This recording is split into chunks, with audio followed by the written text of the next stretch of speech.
어떻게 보면 제일 나중에 되물어봐야 될 질문인데 먼저 안 물어봤어요. 그러니까 이 시대 한의학의 모습, 한의학만 있으면 사실 이런 질문 할 필요 없어요.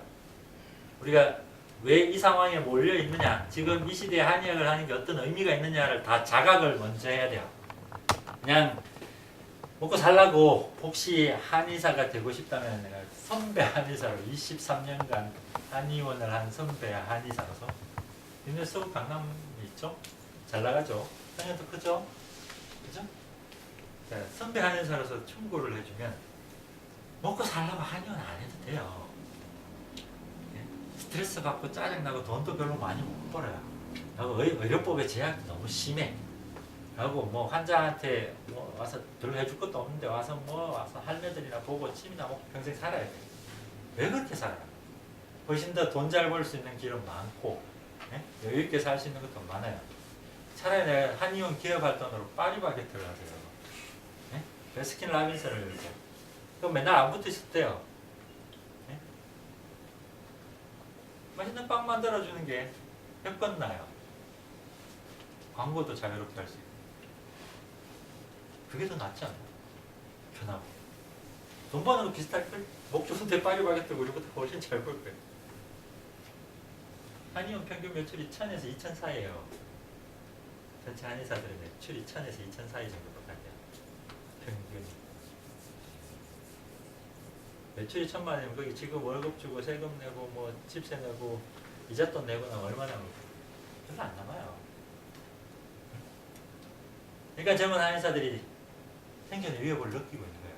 그러니까 뭐라도 하고 싶은데 한의학적으로 뭘 할 게 별로 없어요. 돈 많으면 목 좋은데 한의원 열고 광고하는 거고.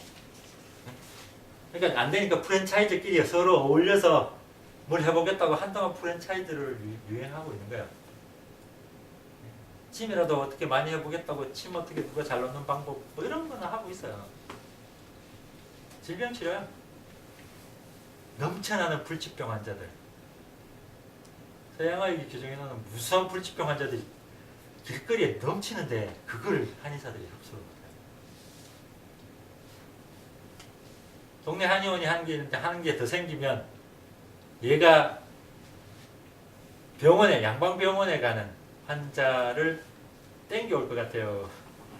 이 동네에 있는 한의원의 환자를 나눠먹게 할 것 같아요. 지금 나눠먹게 하고 있어요. 그러니까 다들 죽겠다고 난리치는 거예요. 한의원 환자가 전체 환자 방식이 10%도 안 돼요. 그것도 침 환자가 90% 이상이에요. 질병 치료를 가진 환자들 거의 안 와요. 제대로 된 치료를 위해서. 그걸 모든 한의원에서 우리가 갖고 있는 지금 만약에 질병 치료에서 한의원 환자가 2%밖에 안 된다고 치면 침 환자 빼고 그걸 10%만 늘려버리면 환자들의 인식을 받고 10%만 늘려버리면 지금 한의원 모질해요. 한의원이 모질한다고 환자가 10%만 2%에 10% 되면 우리나라에 얼마나 많은 환자들이 한의원에 오는 줄 알아요? 그것도 질병 치료에서 약을 먹으면서 치료를 하는.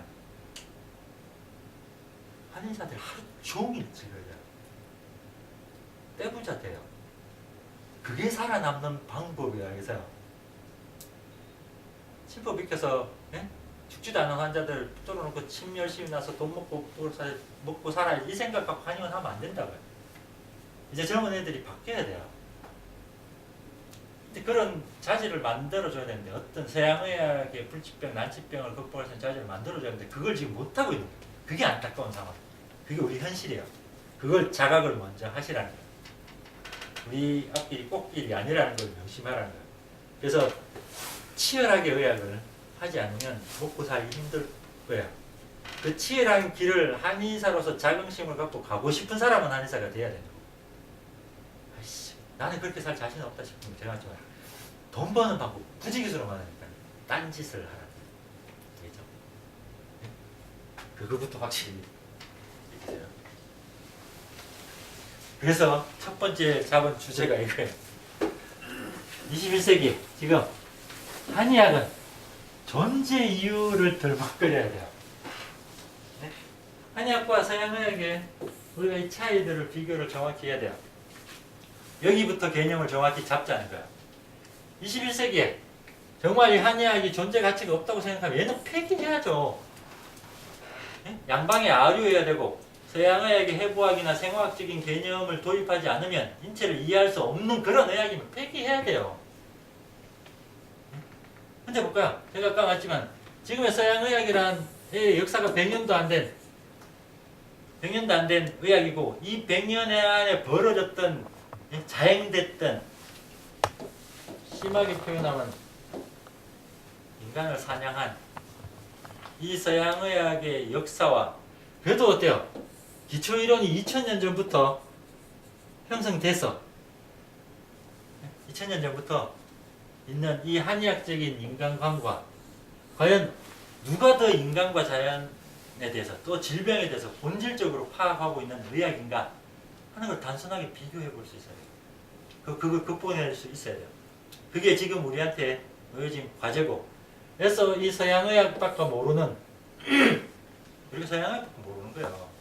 제대로 알고 있는 건 고등학교 때부터 생물을 배운 거고 생명과학을 배운 거고 생명과학이 한의학적인 생명과학 배웠어요? 생물책에 단 한 번이라도 기 이야기가 나온 적이 있고 음양오행 이야기가 나온 적이 있냐고. 고등학교 때까지 한 번도 배워본 적이 없는 거야. 대학교 한의대 떨렁 들어서 갑자기 기, 음양오행, 육기 이야기하네? 무슨 귀신시대라 까먹는 소리야. 근데 이걸 학교에서 정확하게 적인 마인드를 심어줬다면 됐는데 유감스럽게도 지금의 한의대 교육 시스템에서 그걸 못하고 있다는 게 제 생각이에요. 물론 20년 전에도 못했어요. 내가 학교 다닐 때도 그건 안 됐어. 한의학을 한의학적으로 설명하는 것들이 안 됐다고. 지금은 되나 싶어서 물어봐도 역시 안 되고 있어요. 한의학의 생리에 대해서 전혀 몰라요.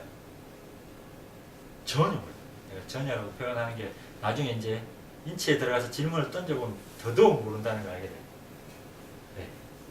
하나를 모르면 끝까지 모르는 게 한의학이라서. 지금 모르면 죽을 때까지 모르는 거라고 이야기해서 뭐가 궁금하면 빨리빨리 물으라는 거예요. 자, 그냥 간단하게 그냥 비교를 해본 거예요. 자, 기초이론. 제가 여기서 해법과 생화학을 하는 학문이에요. 네? 한의학은 그럼 자, 우리는 생화학은 이제 관심 없어. 진들 마음대로 하든 말든. 우리의 기초이론이 뭐냐? 역학이라는 걸 기초이론을 갖고 있어요. 한의학의 역학이라는 건 서양의학을 할 때 유기학, 무기학, 생화학 이거와 같은 거야. 해부학과 같은 거고. 얘들이 이야기하는 물리학적인 개념까지 물론 지금의 서양의학은 물리학적인 개념까지 가기 좀 힘들어요. 그거는 걔들이 쓰는 장비 정도에서 물리학의 개념, 첨단 개념이 들어가 있고 걔들은 여전히 해부학과 생화학을 기반으로 한 건데 그러면 한의학은 한의학의 기초 베이스 이론은 뭐냐? 역학이라는 이론이에요. 이게 음양오행 육기라는 이론이고 이게 내경을 이야기하면 어때요? 온육기학인 거예요.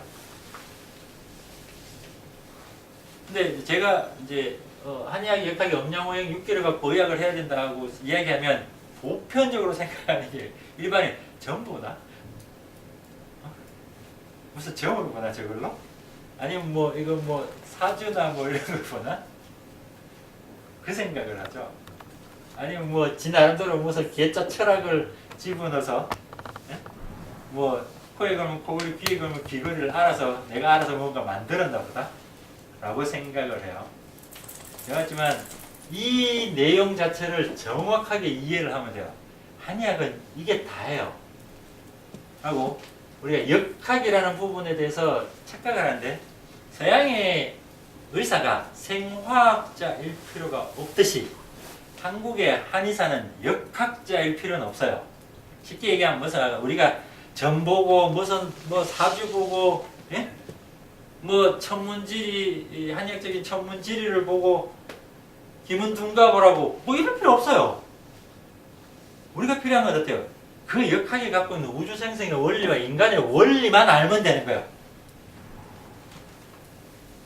그래서 그것까지 뭐 역학자가 돼야 되겠다는 생각, 뭐 주역을 모르면 뭐 안 되는 그런 필요 없어요. 주역에서 뜻하는 우주생성 원리가 뭔지만 알면 주역 버리면 돼요. 온육기가 뭔지 정확히 이해됐다면 버리면 돼. 왜? 어차피 자연에서 답을 찾은 거라 자연의 실체를 봐버리면 책이 왜 필요해요? 책 필요 없어요. 그래서요. 근데 그 안에 핵심적인 내용은 반드시 이해되니까 이거를 이해를 하느냐 못하느냐 게임이에요. 결국 한의학은. 그래서 이 부분을 정말 누가 잠자다가 물어도 그게 자연스러운 실체라는 것을 설명해낼 수 있어야 돼요. 자, 2000년 전에 역사 봐요.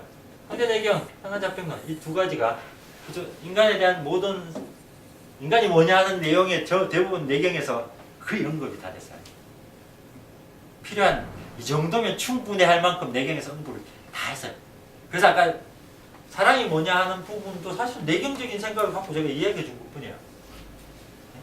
내경에 인간의 감정이란 게 하늘에서 뚝 떨어지는 게 아니고 이 몸의 기의 변화가 그렇게 해서 만들어지는 칠정의 변화 중에 하나인 것 뿐이야 라고 내경에서 이야기한 거예요. 2000년 전에 그것도.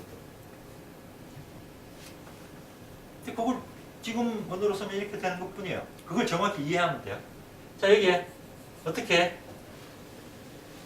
약을 쓰느냐 하는 기본적인 약의 원리. 여기에 내경에서 영출경에서 침 쓰는 원리. 침, 한약에 그리고 생리와 병리라는 것들 이 안에 거의 다 설명된 게 2000년 전이란 말이에요.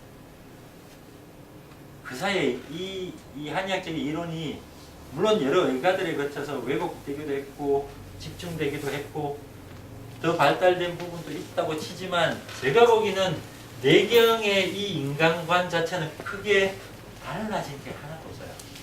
2000년 전의 인간이나 지금의 인간이나 크게 다른 게 없다는 거예요. 호모사피엔스가 나타난 게 3만 년에서 10만 년 전인데 2000년 전쯤이야. 별로 그걸로 인간이 휙 뒤바뀌고 하지는 않았어요. 그래서 그때 인간이나 지금 인간이 크게 달라진 거 없어요. 자, 근데 서양의학 봐요.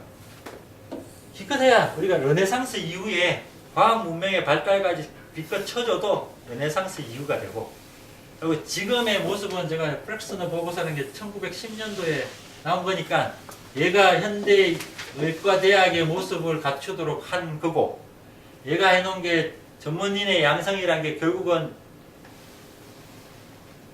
석유 재벌들과 손잡고 인간의 병 이게 석유 화합물에서 약을 만들어서 이제 죽을 때까지 팔아먹을 수 있으니까 얼마나 좋아. 재벌들이 어때요? 선투자 의대생들 정부 로비해서 학자를 고용해서 이렇게 사람의 병을 봐야 된다고 재벌이 만든 인간관이에요. 웃기지 않아요, 이거?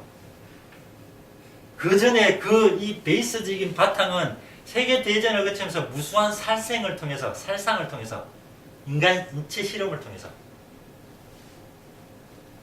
인간을 갈갈이 짓밟아 놓고 만든 의학이에요.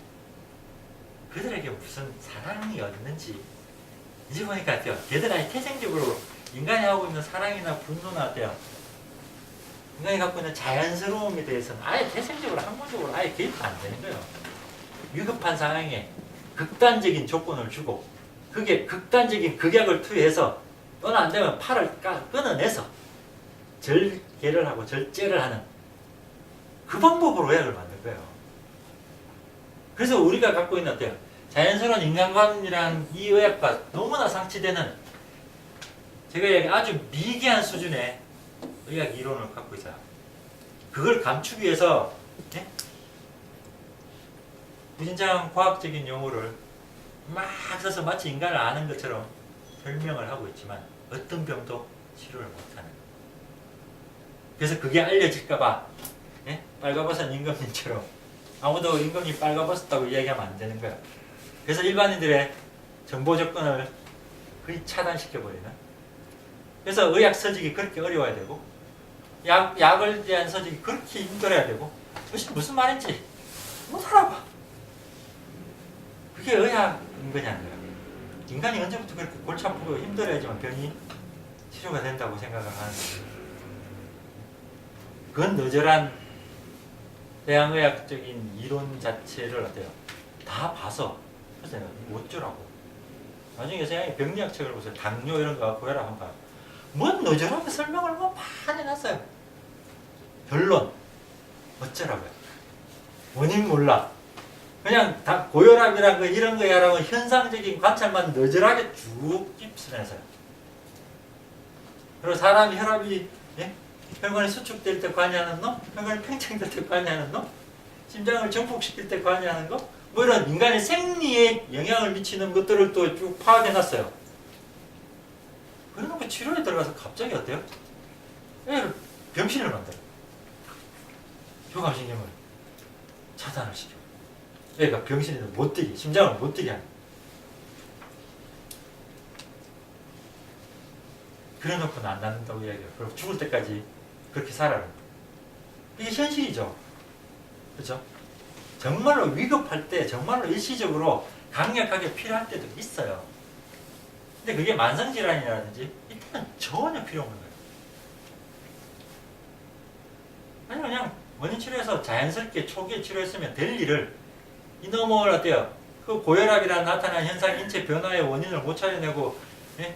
인체는 혈압을이라도 높여서 그걸 풀어보겠다고 혈압을 높이고 있는데 너 올라가지 말고 억제를 하니까 병은 하나도 안 좋아지고 몸은 더 망가지고 그게 시간이 끌면서 고혈압이 파생되는 여러 가지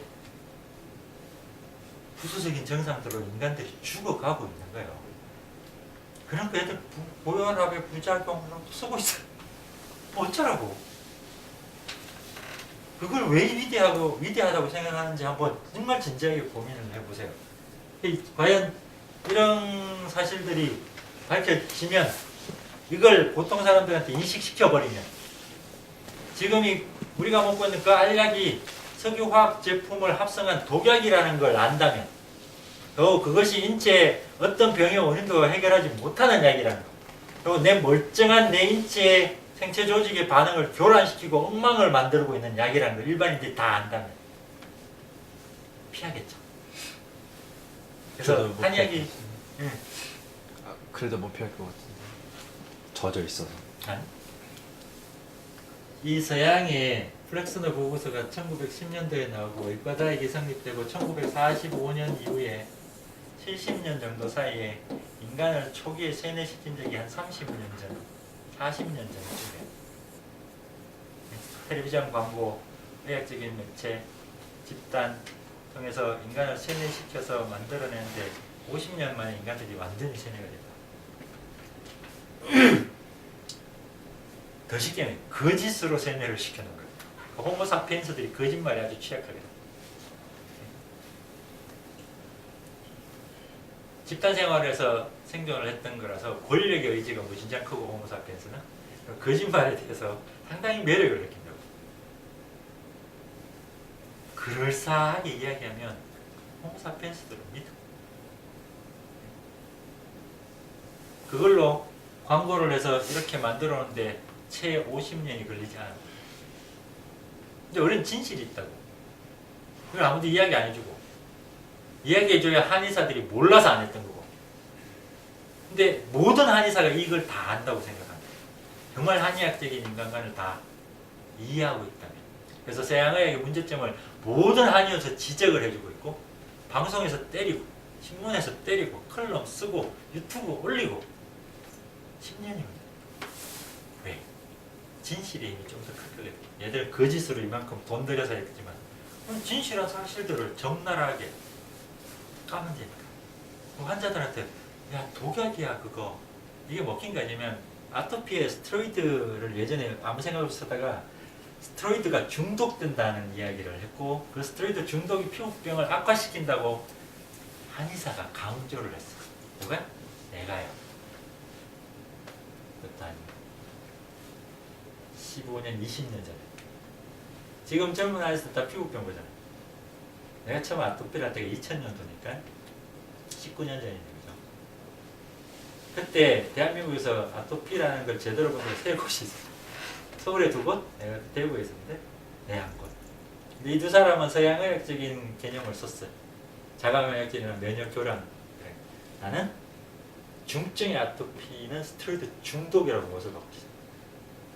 스테로이드 중독이라고 못을 받고 있어요. 원래 스테로이드는 중독이라는 단어가 안 붙어요. 마약이 중독인 거지. 네? 아스피린은 부작용이죠. 그럼 스테로이드는 그 전에 뭐라고 표현됐을 것 같아요? 스테로이드 부작용이라고 표현해요. 이게 중독이라는 표현으로 바꾼 거예요. 그래서 스테로이드는 무조건 중독이라는 단어를 계속 썼어요. 그리고 그 중독을 푸는 방법을 가르쳐줬어요. 배동요법이라고 가르쳐준 거예요. 20년 전에. 그리고 한의사들한테 강의도 많이 해줬어요. 피부 질환에 땀 흘려야 된다고 가르쳐줬어요. 피부 질환에 땀 흘려? 다 뒤집어지는데? 라고 생각들이 만연할 때 땀 흘리면 정말 깨끗해진다는 걸 가르쳐줬어요. 그 원인 치료가 된다는 것을 가르쳐줬고, 절대 스테로이드를 쓰면 안 된다고 이야기했어요. 근데 그게 한의사들이 공감을 해줬고, 다행히 피부 보는 한의사들이 많아졌고, 그래서 스테로이드 중독이라는 부분들이 자연스럽게 일반인들한테도 알려졌고, 그래서 일반인들이 스테로이드를 쓰면 안 되는구나 라고 생각해서 아토피 환자가 발생됐을 때 한의원 오는 퍼센트가 40%까지 내렸었어요. 전국에서.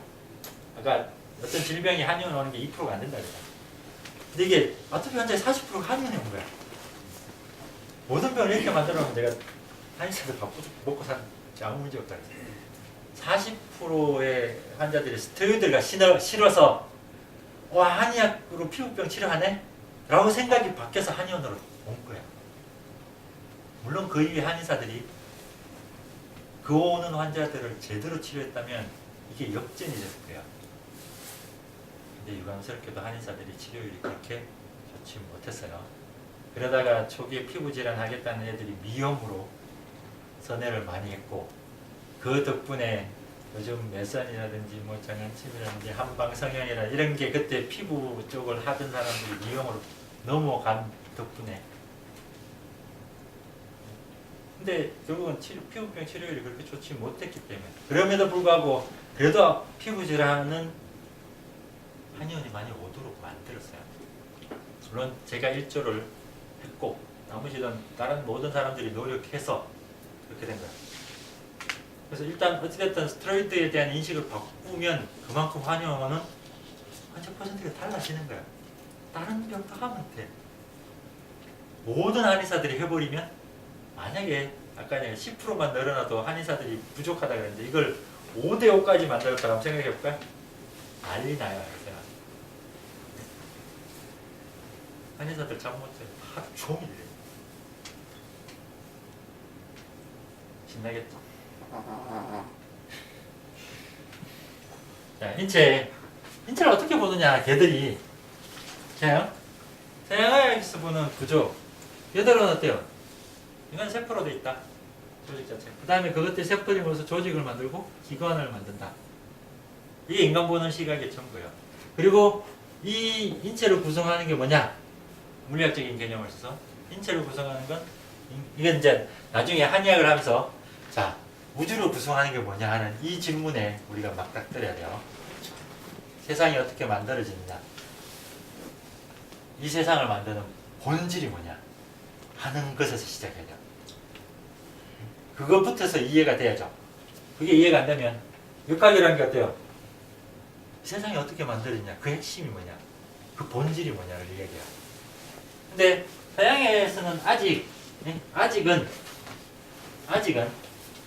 물질을 구성하는 건 원소로 되어 있다고 보는 거예요. 그죠? 백몇 가지 원소로 되어 있어요. 근데 이것도 이제 우리가 언어적인 부분을 탈피하면 이 부분에 물리학적으로 깊게 들어가 보면 이것도 말이 안 되게 달라져요. 근데 어찌됐든 생물학에서 보통 인간을 구성하는 원소 중에 제일 많은 게 뭐예요? CHO예요. 그 중에 탄소, 수소, 산소예요. 두 개 결합하면 물 되죠. 얘가 유기물을 만드는 탄소가 이렇게 4개가 달라붙는 아주 토예요. 쉽게 우리로 얘기하면 4가지가 달라붙었으니까 얘가 구조에 대한 확대가 많이 일어나고, CHON이 거의 대부분을 차지해요. 인체 원소에. 나머지 얘들은 아주 소량이 필요한 거예요.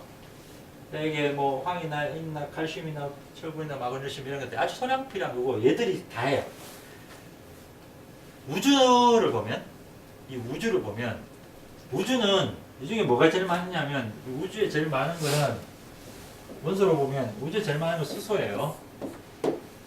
그 다음에 제일 많은 게 뭐겠어요? 헬륨이에요. 1번, 2번이죠. 그죠? 우주에 보니까 수소가 한 75%쯤 돼요. 전체 우주 구성에. 헬륨이 한 25%쯤 돼요. 그럼 100%인데 나머지 원소들은 극소량이죠. 우주의 구성 물질은 사실 수소와 헬륨이 전부예요. 대부분이. 수소 헬륨이 뭐 얘들 둘이 붙어서 하는 짓거리가 일어나면 얘들 둘이 붙으면 뭐가 돼요? 수소 헬륨이 붙으면 핵융합 반응이 생기면서 태양이 돼요. 태양이 수소하고 헬륨으로 돼 있어요. 그건 알아요? 이것저것 좀 공부하세요. 그러니까 수소하고 헬륨인데, 수소하고 헬륨 차이는 뭐죠? 뭐의 차이예요? 수소가 가장 간단한 이럴 때를 대비해서 좋은 게 있어요. 이게.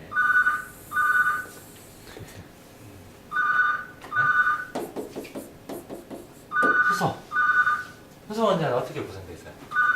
한 개의 양성자, 또 한 개의 중성자, 그 다음 뭐야? 이게 핵을 이루고 바깥에 뭐? 한 개의 전자.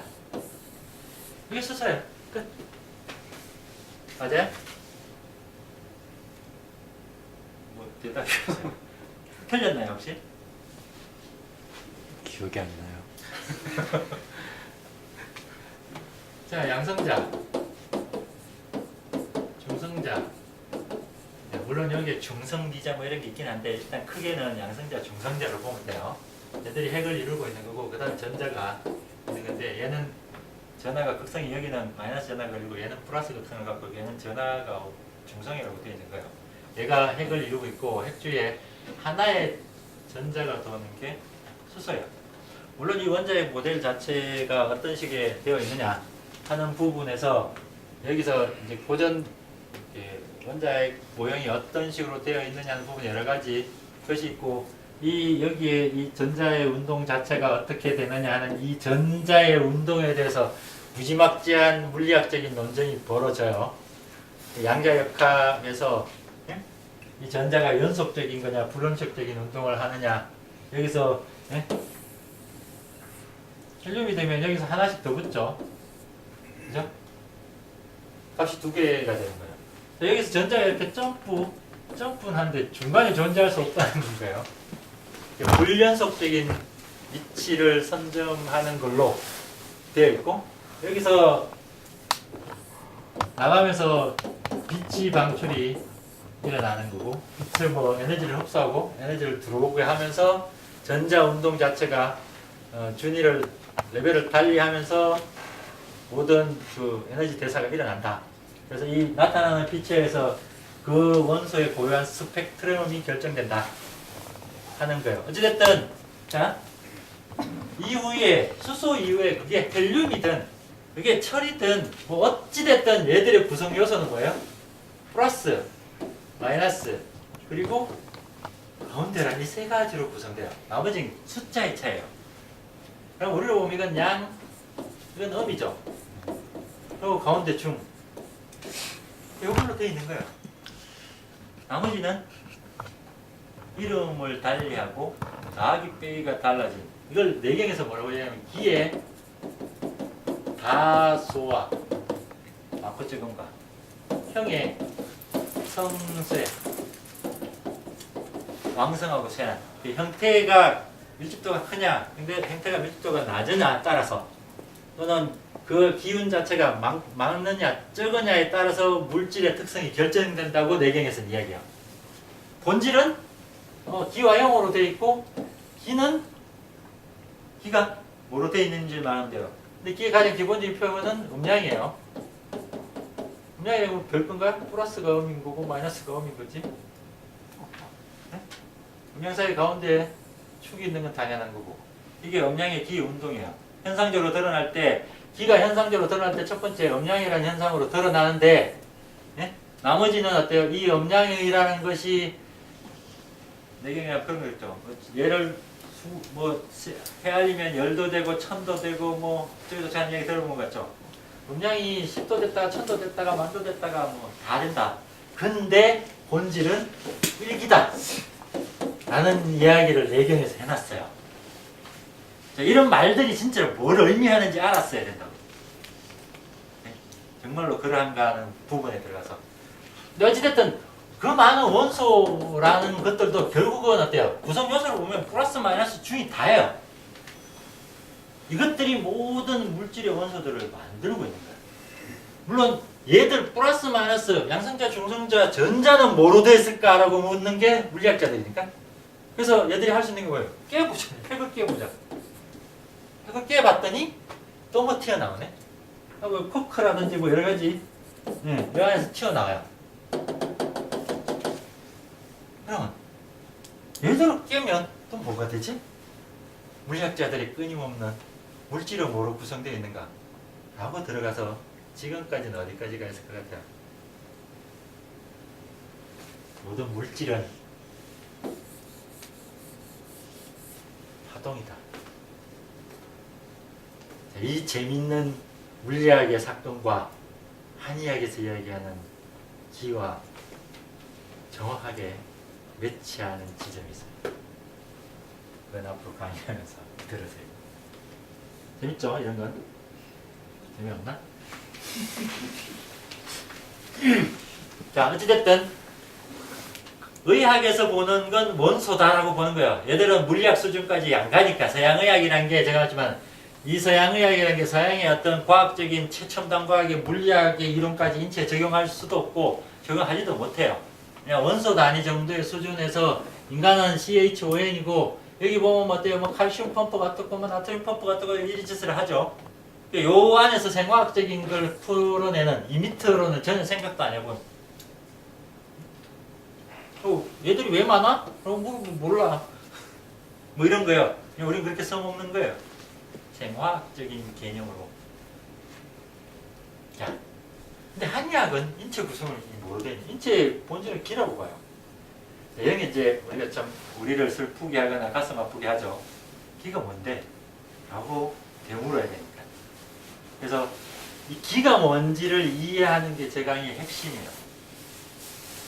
한의학에서 이야기하는 도대체 저 기라는 놈이 어떤 놈이길래 예? 이게 어떤 특성을 갖고 있고 어떤 본질을 가지고 있고 그것이 어떤 식으로 병을 일으키는지를 다 이해하는 거예요. 관념론처럼 보이죠 아직은? 그죠? 옛날 사람들이 우주를 파악했다는 그 소박한 관념론적인 사고. 자, 그래서 인체의 구성은 이런 원소로 되어 있는 게 아니고, 자, 정, 기. 물론 이거 자 기와 혈로 됐다고 대표적으로 이야기해요. 여기에 정, 기, 신, 그리고 물, 한의학적으로는 이렇게만 봐요. 이 말을 조금 더 이게 인체에 들어간 이름들이고, 크게 보면 사람은 형태와 기로 되어 있다가 인간의 구성 요소의 전부야. 형태는 뭐냐면, 자, 가시적인 모든 형체. 우리가 보통 저기 개념에서 물질이요. 물질, 매스, 보이는, 만져지는 이것이 형태. 우리가 그냥 육체라는 개념이에요. 하고 기라는 걸로 구성되어 있어요. 육체는 좀 이해하겠죠? 이해하는 게 알죠, 그냥. 기가 뭐냐고 물어보면 인간이 형과 기로 되어 있는데 형은 알겠는데 왜? 비니까. 기는 안 비니까 없는 거래 라고 한의사들이 생각을 해요. 비지도 않는 게 있다고 우기면 어떡해. 너는 바보 같은 생각을 해요. 세상은 보이지 않는 게 보이는 걸 결정해. 이 단순한 진리 하나를 놓쳐요. 보이지 않는 게 모든 보이는 걸 결정하게 돼 있어요. 진짜 그걸 한번 봅시다. 치료법 들어가면 제가 눈을 얘기했죠? 이 대증 치료를 하는 서양의학. 이게 치명적으로 잘못된 거야. 대증. 원인 치료를 안 하고 증상에 대한 치료를 한다는 개념이 어떤지 좀 이해가 가면 이제 대증 치료는 의학적으로는 어때요? 정말 잘못된 거예요. 그리고는 어때요? 이 대증 치료를 하기 위해서 화학적 합성품을 써요. 그리고 그게 안 되면 막판에 조직을 드러내버려요. 조직의 결손을 유발하는 게 얘들의 치료예요.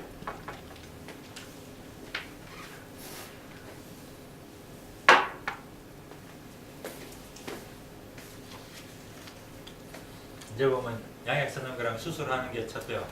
근사해 보이진 않죠. 좀 더 볼게요. 한의학은 원인 치료예요. 진짜로 병의 원인이 뭔데? 인간이 뭔데? 이런 것들 다 알아야 돼. 그래서 내견은 틀림없이 병을 치료하려면 치병이죠. 필 반드시 구해라. 뭐? 근본을 구하라고. 원인을 구하라고.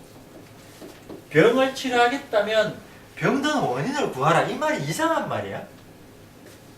지극히 상식적인 이야기야. 자, 병이 들었는데 그 병을 치료하려 한다면 정상에 집착해라. 정상을 개선해줘라. 이거 맞아요? 아닌 거예요, 사실은. 그 정상이 생기는 원인을 없애주는 거라. 그게 한의학의 치료의 모토예요. 자, 근데 문제는 이거예요. 이 시대에 얘는 주류의학인데 얘는 뭐예요? 비주류의학이에요. 얘 망해가고 있어요. 한의학은 망해가고 있는 거예요. 망한 이유는 아까 맞아요. 역사적으로 망했어요. 우리가 이 징기스칸이 동양인이라고 우기면 네? 몽골 제국이 원나라가 서양 저 유럽을 다 해서 통일을 시켰고 원나라의 의학, 한의학, 금원 사대가들 있으니까 걔들이 어때요? 유럽에 가서 힘으로 다 의학을 다 이렇게 하고 했다면 지금의 의학이 이렇게 되지는 않았겠죠? 똑같은 상황이 네? 서구 열강들이 와 해서 동양을 완전히 다 덮으자. 안침범 당한 나라가 없어요. 일본 당했죠. 우리도 당했죠. 중국도 당했죠. 아편 전쟁하고 청일 전쟁하고 뭐 다 하면서 다 당했어. 베트남 뭐 다 당해서 다 식민지 됐어요. 걔들이 갖고 있는 이 생각들을 다 집어넣은 거예요. 그래서 그게 마치 상식이 돼버렸지만 우리가 추구하는 거예요. 그게 상식이 꼭 진리는 아니다 하는 거예요. 명심하세요. 주류의학이지만 이 주류의학이 정말 인간한테 가장 이상적인 의학이기 때문에 그렇게 됐다고 보기는 힘들어요. 그건 한의학이 있어서라고 생각하시면 돼요.